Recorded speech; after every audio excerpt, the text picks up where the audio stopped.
राधा स्वामी दयाल की दया राधा स्वामी सहाय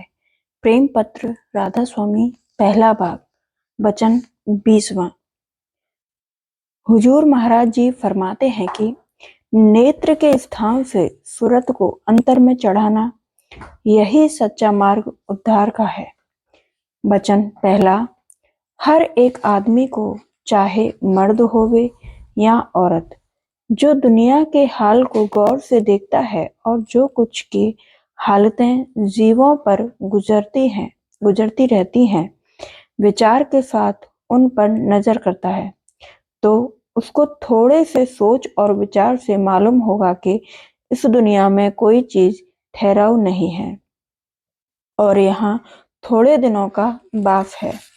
और इस थोड़े दिनों के आराम और जरूरी चाहों के पूरा करने के लिए सब जीव सुबह से शाम तक मेहनत और मशक्कत करते हैं और इस आराम के हासिल करने के लिए तरह तरह की तकलीफें और कर्मों का भार अपने सिर पर उठाते हैं और जब अपनी जरूरत के मुताबिक सामान मिल जाता है तब लालच बढ़ाकर तरह तरह के फिजूल सामान और इंद्रियों के भोगों के हासिल करने के लिए कोशिश करते हैं और अपने आप को चिंता और फिक्र और रंज में डालते हैं और बहुत सी जगह और चीजों में बेफायदा मोहब्बत और बंधन पैदा करते हैं और फिर नतीजा यानी फल उसका यह होता है कि थोड़ा बहुत इस किस्म का सामान इकट्ठा करके और कुछ उसका भोग और रस लेकर सब का सब सामान मरने के वक्त यहीं छोड़कर चले जाते हैं। वचन दूसरा। विचारवान आदमी ऐसे हाल को गौर से देखकर जरूर अपने मन में यह ख्याल करेगा कि जैसे इस दुनिया में हर एक चीज में ऊंचे से ऊंचे और नीचे से नीचे दर्जे हैं, इसी तरह कुल रचना में भी जरूर दर्जे होंगे, यानी इस लोक से और बढ़कर लोग जरूर ऊंचे दर्जे में होंगे और वहां मेहनत और तकलीफ कम और सुख और आराम ज्यादा और ठहराव भी ज्यादा होगा और इसी तरह कोई भी ऐसा भी दर्जा होगा और उसमें लोग भी ऐसे होंगे कि जहां का सुख और आनंद बहुत भारी और हमेशा का कायम रहने वाला हो और जीव भी वहां हमेशा रहकर उस आनंद का रस लेता रहे, क्योंकि इस दुनिया में भुनगे से लगाकर आदमी तक कितने ही दर्जे नजर आते हैं और हर एक ऊंचे दर्जे में ठहराव और सुख ज्यादा से ज्यादा होता जाता है और आसमान पर तारा मंडल और चांद और सूरज की रचना निहायत लतीफ और निहायत देर तक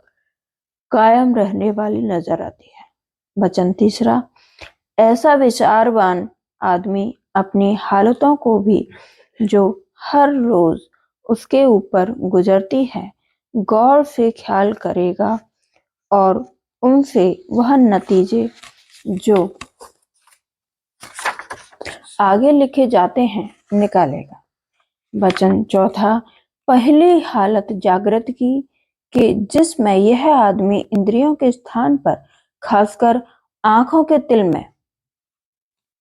बैठकर दुनिया की कार्यवाही करता है और जो सामान के ब्रह्मा और माया ने भोगों की किस्म से रचे हैं उनका रस लेता है और देह के और दुनिया के दुख सुख भोगता है। वचन पांचवा। दूसरी हालत स्वप्न की, यानी जबकि आदमी सोते में ख्वाब देखता है, इस हालत में रूह यानी सूरत की धार इंद्रियों और खासकर आंख के स्थान से अंदर की तरफ खिंच जाती है और उस वक्त देह और दुनिया और कुटुंब परिवार और माया के पदार्थ और सामान और उनके दुख सुख की जोगे हालत जागृत में सताते हैं, बिल्कुल खबर नहीं रहती और इस हालत का स्थान देह के अंदर दूसरा है और जिस देह से कि इस हालत में सूरत यानी रूह सुपने में बर्तावा करती है, वह भी दूसरे यानी सूक्ष्म या लतीफ है। वचन छठा। तीसरी हालत सुषुप्ति यानी गहरी नींद की, जिसमें सूरत यानी रूह को दोनों देही और उनकी हालतों से बिल्कुल बेखबरी हो जाती है, यानी स्थूल देह जिससे जागृत की हालत में कार्रवाई होती है और सूक्ष्म देह जिससे सुपने की हालत में कार्रवाई होती है, दोनों भूल जाती हैं और उनके दुख सुख का भी असर वहां नहीं पहुंचता है। वचन सातवां। इन तीनों हालतों की कैफियत को विचार करने से यह बात साफ मालूम होती है कि यह तीनों देहियां यानी स्थूल, सूक्ष्म और कारण रूह यानी सूरत का स्वरूप नहीं है, बल्कि यह देहियां खोल या गिलाफ मुआफिक मकान के हैं, जिनमें बैठकर रूह यानी सूरत उनके औजारों यानी इंद्रियों के वसीले से इस दुनिया में और स्वप्न देश में कार्रवाई करती है, और सुषुप्ति के देश में कुल कार्रवाई इस किस्म की बंद हो जाती है। और जिस कदर के दुनिया और देह के दुख सुख हैं, वह उसी हालत और उसी देह के संग करने में सूरत यानी रूह को व्यापते हैं, और जब वह हालत और उसकी देह बदल जाती है, तब उन दुखों और सुखों का असर सूरत यानी रूह पर बिल्कुल नहीं पहुंचता।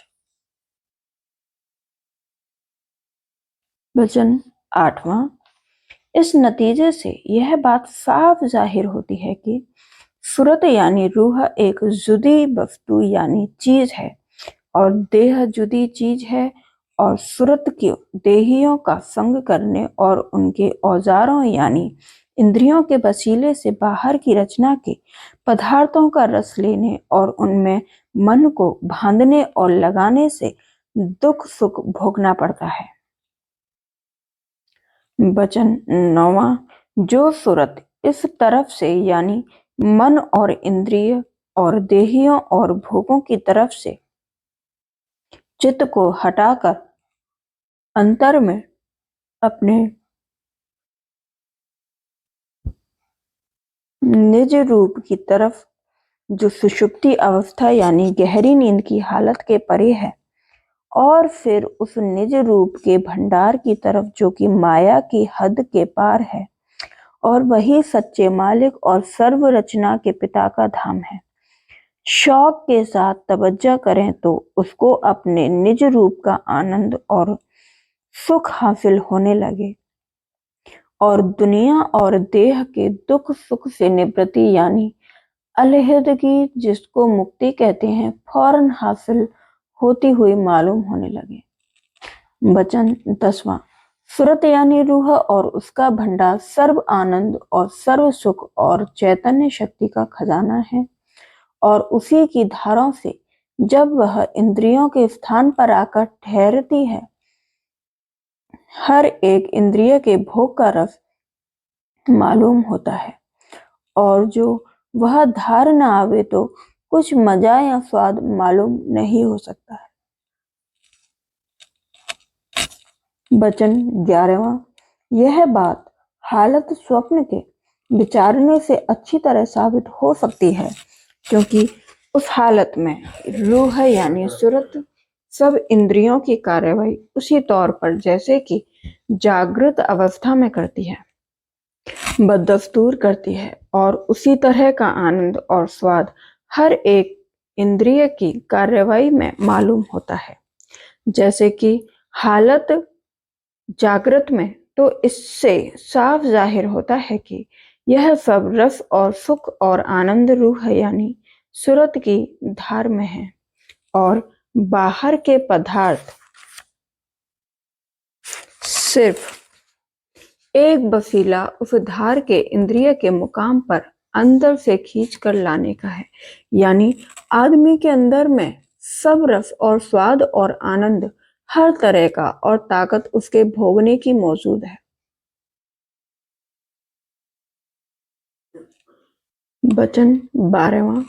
विचारवान आदमी इस सब ऊपर की लिखी हुई बातों का यानी दुनिया के हाल और अपनी हालातों को गौर के साथ नजर करने से आप समझ सकता है और उनसे यह नतीजा निकाल सकता है कि जो कोई पूर्ण आनंद और पूर्ण सुख के भंडार में पहुंचना चाहे उसको मुनासिब है कि अपने अंतर में भेद को लेकर तवज्जो करे और चलने की जुगत दरियाफ्त करके आंख के मुकाम से जहां के इस सूरत की खास बैठक जागृत की हालत में है चलना शुरू करें तो एक दिन अपने निज रूप का दर्शन कर सकता है और वहां से निज भंडार में जहां से सब रूहें यानी सूरतें आई हैं पहुंचकर परम आनंद को प्राप्त हो सकता है। वचन 13वां। मालूम होवे कि रूहें बेशुमार इस लोक में आई हैं और इसी तरह हर लोक में कसरत से मौजूद हैं। फिर जरूर हुआ कि कोई भंडार खास है कि जहां से यह आती हैं क्योंकि हर एक देह यानी जिस्म में चाहे वह जमीनी है चाहे आसमानी एक एक सूरत मौजूद है और उसकी ताकत से उस देह यानी जिस्म की कुल कार्रवाई जारी रहती है और जब वह रूह उस देह को छोड़ देती है उसी वक्त वह देह बेकार होकर थोड़े अरसे में नेस्त और नाबूद हो जाती है। वचन 14वां। रूह यानी सूरत के निज रूप और स्थान का हाल इस देह में और भी उसके भंडार यानी कुल मालिक के मुकाम का भेद और रास्ते का हाल और उसके तय करने की तरकीब सिर्फ राधा स्वामी यानी संत मत में तहसील के साथ लिखी है और मतों में इस हाल का बयान सिर्फ साफ तौर पर तफसील के साथ पाया नहीं जाता है क्योंकि जो यह हाल साफ साफ लिखा होता तो जितने मत की दुनिया में जारी है उनके मानने वाले सिर्फ पोतियां पढ़ने और पढ़ाने और बाहरी पूजा और रस्मों में अटके न रहते और जरूर उनमें से थोड़े बहुत खोज करके अंतर के अभ्यास में लगते और वहां का रस पाकर अपने अपने मत वालों को जो बाहर मुखी पूजादि में बस भरम रहे हैं समझा बुझा कर उसी काम में लगाते और हर एक अभ्यासी इस तरह अपनी सच्ची मुक्ति होती हुई अपने आप में परख कर थोड़ी बहुत शांति को प्राप्ति हो जाती है। वचन 15वां। इस वास्ते मुनासिब और जरूर मालूम होता है कि हर एक आदमी चाहे मर्द हो या औरत इस दुनिया के नाशमान और आखिर में तकलीफ देने वाले सुखों का भरोसा न करके उनकी चाह सिर्फ जरूरत के मुआफिक उठावें और सच्चे और पूर्ण और हमेशा कायम रहने वाले सुख और आनंद के हासिल करने के वास्ते और देह के संगी दुख सुख और जन्म मरण की तकलीफ से बचने के लिए जिस कदर आराम और आसानी के साथ कोशिश बन पड़े तो हर रोज करें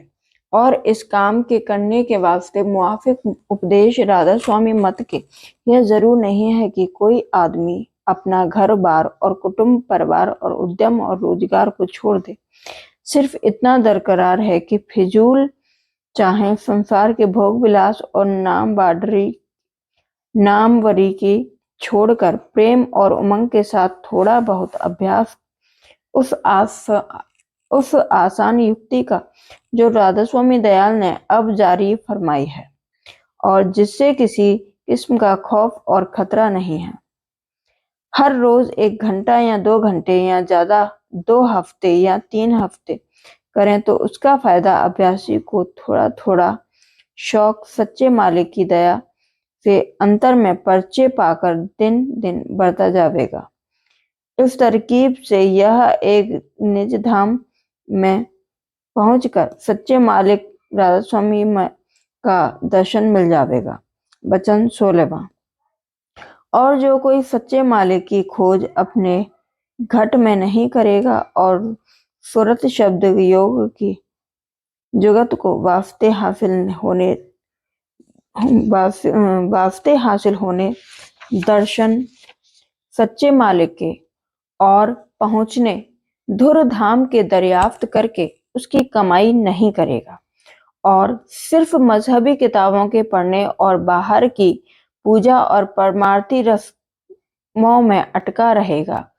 कि जिनका सिलसिला रूह की धार के साथ अंतर में नहीं लगा हुआ है, तो उसको सच्ची मुक्ति कभी नहीं हासिल होगी